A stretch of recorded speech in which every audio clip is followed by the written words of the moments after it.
Bienvenue dans votre émission La puissance de la grâce. Aujourd'hui, l'amère agitation du méchant. Mais les méchants sont comme la mer agitée. Il n'y a point de pain pour les méchants. Isaïe 57, 20 à 21. Le péché a détruit notre paix. Aucun repos. Tant que notre moi n'a pas fait sa soumission, aucun pouvoir humain ne peut contenir les forces, passions du cœur. En ceci, nous sommes autant impuissants que les disciples au milieu de la mer enfuis. Mais celui qui a adressé une parole de paix aux vagues de la Galilée a aussi une parole de paix pour chaque âme. Quelle que soit la violence de la tempête, ceux qui se tournent vers Jésus obtiendront la délivrance. Sa grâce, qui réconcilie l'âme avec Dieu, apaise les conflits des passions humaines, le cœur trouvera son repos dans son amour. Pour quiconque s'efforce de passer d'une vie de péché à une vie pure, la puissance transformatrice se trouve en Jésus-Christ, le seul nom qui a été donné par les hommes, par laquelle nous devrons être sauvés. Acte 4, verset 12.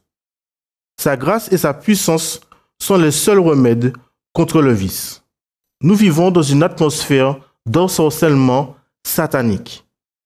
Les tentations viendront, mais si nous sommes vigilants et nous maintenons dans la maîtrise de soi et dans la pureté, les esprits séducteurs n'auront pas la prise sur nous.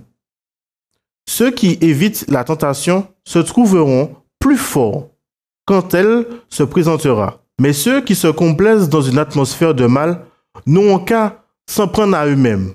S'ils tomberont, alors ils croiront en sûreté. Hommes et femmes ont à veiller sur eux-mêmes. Ils doivent constamment se tenir sur leur garde, en faisant attention à ce que leur conduite ne donne pas prise à la calomnie. Celui qui se déclare chrétien doit rechercher la pureté en pensée, en parole et en acte. Son influence sur son entourage doit être ennoblissante. Sa vie reflètera la lumière du soleil de justice. En vigilance de chaque instant est le prix de notre sécurité. C'était votre émission La puissance de la grâce.